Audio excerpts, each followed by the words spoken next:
Children, how are you? I hope you all are safe. Today we'll discuss the Delhi Sultanate Tughlaq dynasty, which is from 1320 AD to 1413 AD. They rule over Delhi. Ghazi Malik took the title of Ghiyasuddin Tughlaq Shah,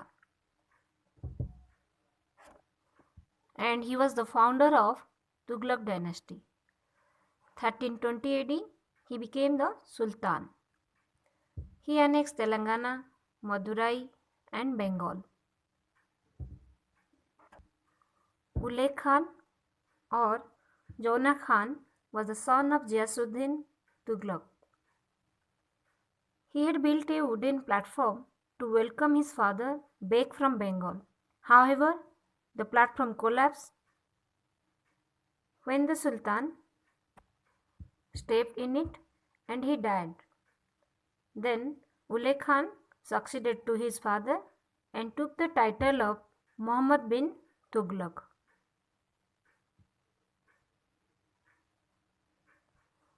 Let's know about Muhammad bin Tughlaq and his administration.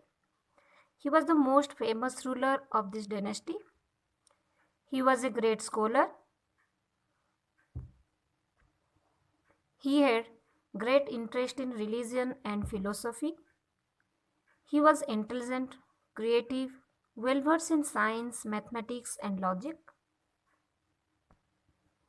He was a lover of Persian literature, music, and calligraphy. The historians refer to him as Mad Sultan and the wisest fool because he developed brilliant ideas but failed to implement them properly in the absence of practical planning. That's why he was called as the wisest fool. Let's know about his ideas and schemes, what he had implemented. Transfer of capital. He conquered many parts of India including Madurai. He shifted his capital to Devagiri in 1327 AD and renamed it Daulatabad. So why did he take this step? He took this step because to save his kingdom from Mongol invasions. Delhi was constantly in the grip of severe famine. He wants to expand his territory to south. Daulatabad was centrally located from where he could control the Deccan territories. That's why he had planned to transfer his capital from Delhi to Daulatabad. This plan ended in a failure as Muhammad bin Tughlaq ordered the entire population of Delhi to shift to Daulatabad. Most of them died on the way. Many of them arrived weary and sick. He got the threatening from northwest. So after that he realized that he did the mistake. So he again ordered the people to return Delhi. Thousands of people died during the journey. After that he implemented another scheme, that was token currency. In 1329 AD, Muhammad bin Tughlaq introduced token currency system. At that time, there was worldwide shortage of silver coins. Due to this reason, he introduced bronze tanka in place of silver tankas. But this experiment failed due to the circulation of fake coins or the duplicate coins. The currency lost its value and the foreign merchants refused to accept these coins. So, the Sultan gave silver coins in exchange of duplicate ones. Consequently, he withdrew the token currency system. Taxation in Doab. Then Muhammad wanted to conquer Central Asia. For this, he required a large army and large amount of money. So, he raised the land tax in the fertile region of Ganga Yamuna Doab to increase revenue. However, his timing was not good. A severe famine broke out in the Doab area, but the tax collectors showed no mercy to the peasants. Many peasants abandoned their land, and some of them even revolted.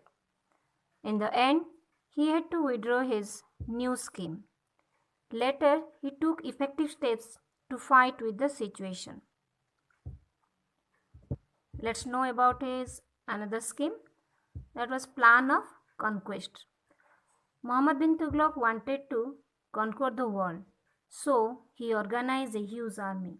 But this led to huge loss of money that was used up in raising a huge army, getting weapons, and war supplies. He paid one full year's salary in advance to his soldiers, but he abandoned the project and disbanded the army. That's why the historians often called him as the wisest fool. Let's know about the Sultanate administration. During the Delhi Sultanate, the Sultan was the supreme executive, legislative, judicial, military authority, and he was the commander-in-chief also.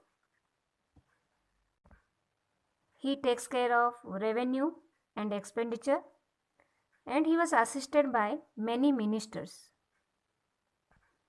Wazir, who acted as the prime minister, supervised the work of other officers. And the Arizi Mumalik, he was in charge of army, takes care of equipment and payment of the army. There were two other important departments were Diwani Risalat.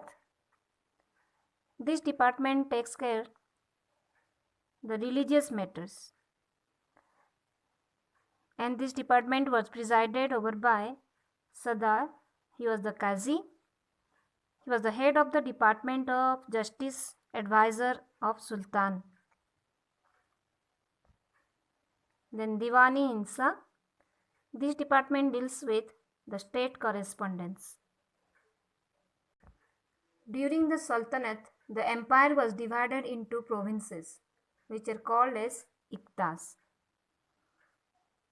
And after Iqtas, the Sikhs, then the Paraganas, which are the districts, and villages were the lowest administration of this Delhi Sultanate. Each province or Iqta